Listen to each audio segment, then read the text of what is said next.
Yo, welcome back, Parkers. It is good to be back. We are on our normal, regular schedule, Monday, Wednesday, Fridays.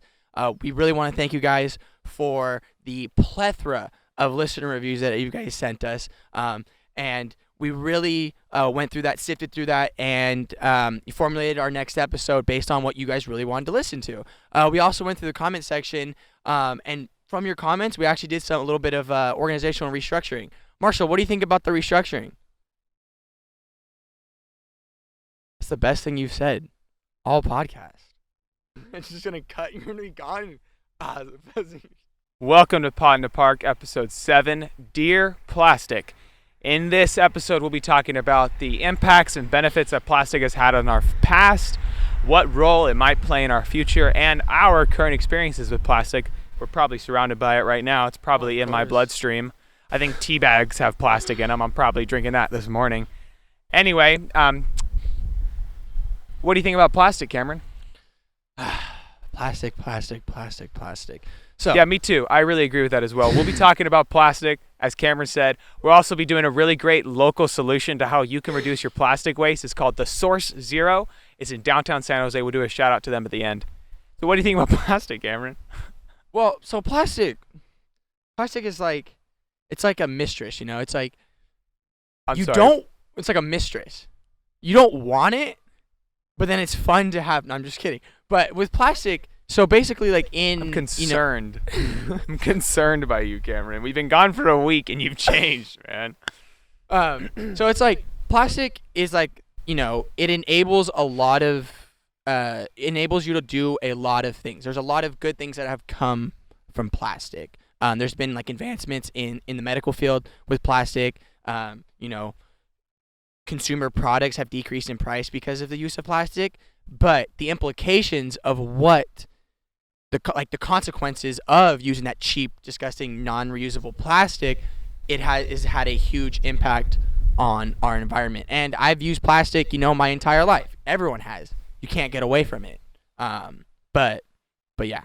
So that's my sort of little intro to. Yeah, you can't get away from it. It's funny we're making this episode. I was just working on my compost pile yesterday, and it's very overgrown compost. It's not like one of those dainty little things where it's like all combined. It's just a huge pile of leaves, and then there's a pile of food, and it's got a lid on it.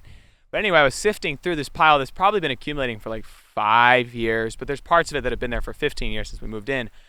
And as I was, raking it all, making it pretty, it's just pulling out pieces of plastic, wrappers, bottles. And I at the end of it, I had like a 5-gallon bucket full of just little plastic pieces. And then I told Mom, I was like, yeah, like it doesn't decompose. And she's like, well, of course it doesn't. But then, and that plastic doesn't decompose, right? But when you see it and it's surrounded by rotting leaves and rotting grapefruits and all this beautiful organic material, and then you just pull out this Skittles bag in perfect condition. I also had a Nike shoebox that got thrown in there at some point. The Nike shoebox was untouched by any animal or rot or water or mildew, and it's been in there for years. And I was like, what fire retardant plastic chemicals are put on my shoeboxes? Right. I think the reason that plastic, and it's kind of like, it's like I said, how it's kind of like so good but also horrible. The reason that plastic is, it doesn't biodegrade is because it's the polymers are so strong and so closely knit that it gives you strength. Like even like my MacBook right here is plastic, right? And it's so strong. I mean, I don't know if I wouldn't be able to like drop this. I don't think it would, stay together. But for the most part, there's some plastics out there that are so strong, but then we know that it's not going to biodegrade because the bonds are just so strong. Yep. And let's try to put it into like perspective, right? So you have aluminum can, a plastic water bottle, and you got a glass bottle, right? Mm-hmm. So which ones are natural? Aluminum and glass. Well, yeah, sand. Okay. Glass is silica, it's sand. Yeah. I mean, I'm it's kind of like a rock, I don't know how natural glass is, but aluminum is pretty natural. Plastic is synthetic. Right. I did some research. Polymers exist all around us. It's a chain of things. I think there's cellulose. So all of these things that are around us are made by polymers. So are our PVC table legs. So you got those 3 bottles, right, or the 3 containers. So let's say you crush with like a really strong thing. So you crush the aluminum, you crush the plastic, and then you crush the glass, right? So obviously the glass, done. Unusable, right? Actually dangerous. Right. You crush the aluminum, it's still there, it's intact, it's got some strength. but it's not usable because it's crushed, and you can't unbend aluminum. It doesn't reform its shape. Take the plastic water bottle, you crush it, and then what do? Well, you blow back into it, and it fills up again. Yep. Yeah, that's How crazy. crazy is that? That is crazy. That's crazy. I mean, when you said that, like, plastic synthetic, it's really interesting. That form of that strong plastic and like is synthetic, but like you said, it does exist in nature, like cellulose and like rhino horns and turtle shells. Those would be categorized as a plastic, and that's why they're so strong. It's just basically we saw that in nature and we were like, this is pretty nice. And then so we found our way to use it synthetically so that we could use it. The turtles have it, and we had to have it too, and so we took it from the turtles. Turtles were like, I'll make this. This is so nice. And then you can't have nice things, so we boofed it. And plastics everywhere. I know you mentioned life-saving devices. I mean, we're lifeguards, right? What's all of our gear made out of? Everything. Right? Plastic. Yeah. But I was thinking, like, even in the medical field, like all of, syringes, tools, they all have very sturdy, hard plastic that are being used. There's a lot of things that have made our society and our civilization better off due to the use of plastics. Yeah. Plastics. Yeah. I would add to that. I would say not only better off, but viable. Right? How do you have 7 billion people if you don't have sterile? How many syllables are in sterile? Sterile too. Sterile. Sterile too. I think. Okay. That's how they taught me in school, right? Sterile. I'm sorry. What is this? To count syllables. I never did this. I was homeschooled. Oh. What'd you do? It shows, bro. Sterile. 2 syllables. Okay. Oh. Sterile. Anyway, if you don't have sterile like lab equipment, how are you supposed to save all your 8 billion people with all these infections? Right? You can't. We'd all die off. Ban plastic and reduce the world's population. We used plastic for our table legs. You probably see them from the GoPro. It's just so good to use. It's so easy to cut. Yeah. So easy to bond with each other. We're making it sound like it's great, but well, what you're saying is that it's brought a lot of convenience to a lot of people's lives, and I think that is a reason why plastic has become such a centerpiece in our society. It is the convenience of just kind of going and buying a single thing that's wrapped in plastic, or being able to use this, which is lightweight, sturdy, and so this idea of convenience and how we want our lives to be easy has led to an increased use of single-use plastic and other types of plastic that are a little bit sturdier and are for multiple uses, but still won't biodegrade once you've thrown them away. Once they break, throw them away. Just like that old saying, with great ease of use comes great destruction of our planet. Who said that? I like Me. that quote. Little philosopher over here. But yeah, it is. Things that are easy, they're not good. Right? And that's why, like, they always say, okay, don't take the easy path in life, right?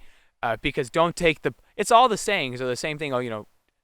Take the road less traveled, right? Right. That means it's harder to get down the path because you got to bushwhack and step over rattlesnakes and stuff.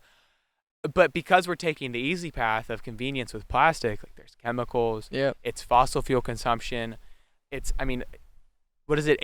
8 billion metric tons of plastic have been produced since its formation, I believe. Yeah, like I think 100 years ago. I think that's just to put this in perspective. That's every single skyscraper in New York City filled up 124 times with plastic in size. With plastic in size. I read it as 8 billion metric tons is the same as the weight of 50 Empire State Buildings. Yeah, something like that. So volume versus weight is different. Yeah. But and it's all around. It's like not only is it in my compost bin, it's in the air we breathe. Probably it's in the water we drink. It's in the tea we make. Mm-hmm. It's in the shit we brush our teeth with. So, for some viewers, at home, they might be asking, well, what can I do to sort of limit plastic use? Because I feel like everyone is aware of the implications of what single-use plastic, and you have been a very big advocate in your entire life of not using single-use plastic. So what are some things that you do right now in your current life that allow you to not sort of use single-use plastic? Well, like I carry like my bamboo fork everywhere with me. I actually have it embedded in my left arm because I'm just really with the vision. My shoe turns into a cup so that when I take my socks off, I can just fill my shoe. No, okay, I don't. And the whole thing of like limiting single-use plastic, it's kind of a scam. Do your Sure, part though. do your part, and I do love and value that. And I think we talked about it before where you got to trick your mind into thinking that change is needed. Mm-hmm. But you also have to understand that you are not actually doing anything by not. It's difficult.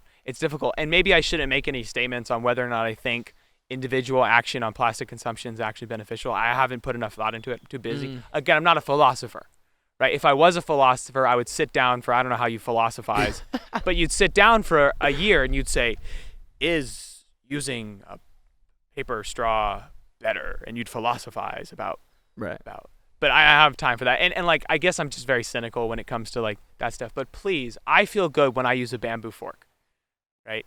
So my little endorphins go off in your head and you'll feel it too. Carry utensils with you. I switched to using a bidet and clean your butt with water instead of using all the plastic wrapped toilet paper. Using soap bars instead of soap pumps. That's all plastic, right? It's all single use. It's very difficult. Right. Adopt a lifestyle outside of plastic because plastic's everywhere. I agree exactly with what you said when you said that the endorphins kind of go off in your brain. I feel that as well. When I do a small little action, I try to use my reusable cup whenever I go out anywhere to drink. Mainly like Starbucks, mainly, coffee spots. I want to try to use my reusable cup. I work at Starbucks, and so whenever I would work there, some of my coworkers, they would just go through like 3 or 4 cups of those, single-use plastic every shift. And then I'm close with, half of them, and, they're my homies, and I always kind of jab at them, make fun of them and stuff like that they're just using too much plastic. And then I started bringing my reusable cup around, and every single time I got a drink, I'd fill it up, and they started taking notice, and they're like, Cameron, like, why are you using that? And I was like, why would I use plastic when I have like a reusable cup? I don't need to just like consistently do that. And they start following. But also when you were saying like the endorphins, like when I do things like that, it does make me feel good because I understand the scope of this problem. And you're right. Who knows if a single person changing their lifestyle away from single-use plastic, there's still 7.9999 billion other people on this planet, right? And it's honestly a large population in other parts of the world. They are not the problem. It is the United States and China, basically. It's just the problem. They're the number 2, like we said in a previous video, right?